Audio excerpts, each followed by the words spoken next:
ही रात्री 11:30 ते 12च्या दरम्यान आग लागलेली. पण आम्ही गावाला गेले असल्यामुळं आता आम्हाला काही एवढं सांगता नाही, पण सगळ्याचं म्हणणं आलं की व स्फोट झाले 2 आणि स्फोट झाल्यानंतर ही आग पूर्ण 3 मध्ये पण गेली. समजा कशाचा स्फोट झाला काही? हे गॅसचा स्फोट झाला म्हणून हे तुकडे आहेत ना, गॅस पण आहे पडलेला, तुकडे आलेली, आणि सिलेंडर हे पण आपले फ्रीज पण आहे, आणि इथं बॅटरी पण आहे. इथं 2 स्फोट मोठे झाले म्हणून सांगण्यात आलं. शेजारच्या तर गल्लीच्या साईडच्या लोकांचं म्हणणार आहे. काय काय नुकसान झालं याच्यात? नुकसान म्हणजे अख्खं घर पूर्ण उद्ध्वस्त झाले, पूर्ण 3 मजले जळाले. तर प्रशासनाकडनं काय नेमकी मागणी होती? प्रश्न काय नाही, आमची समजा आर्थिक मदत मिळावं ही अपेक्षा.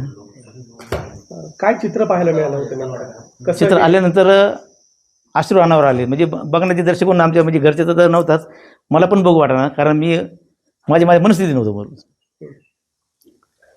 कधी तुम्ही इथे राहायला होते, कधी घर उभारलं हे नेमकं? राहायला इथं 20 दिवस झाले समजा. इथं किती पैसे खर्च झाले होते ह्या संपूर्ण? आता घराला कमीत कमी माझ्या हिशोबाने 1 कोटीच्या पुढे खर्च झालेला आहे घराला. आणि लोन 40,000 लोन घेतलेलं आहे बँकेचं. आणि माझं जुनं घर जे आहे मी 30 लाखाला घर विकलेलं आहे. म्हणजे 70 लाख ते, आणि असे माझे जवळचे असे म्हणून मी 1 कोटीचं बांधकाम केलेलं आहे.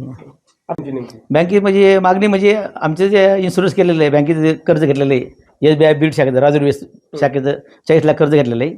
त्यांचं म्हणणं आलं की मी बँकेत गेलो काल, पण त्यांचं म्हणणं आहे की तुमचा स्वतःचा इन्शुरन्स आहे, घराचा इन्शुरन्स नाही आहे, मी तुम्हाला काही आर्थिक मदत मिळू शकत नाही म्हणजे. ते आमचं म्हणणं की आमचं जे नुकसान झाली ते इन्शुरन्स मार्फत मिळावं आम्हाला. महाराष्ट्रातील सर्व बातम्यांचे विश्वासार्ह व्यासपीठ, सकाळच्या सर्व सोशल मीडिया प्लॅटफॉर्मला लाईक, फॉलो आणि सबस्क्राईब करा. तसंच सर्व नोटिफिकेशनसाठी बेल आयकॉन प्रेस करायला विसरू नका.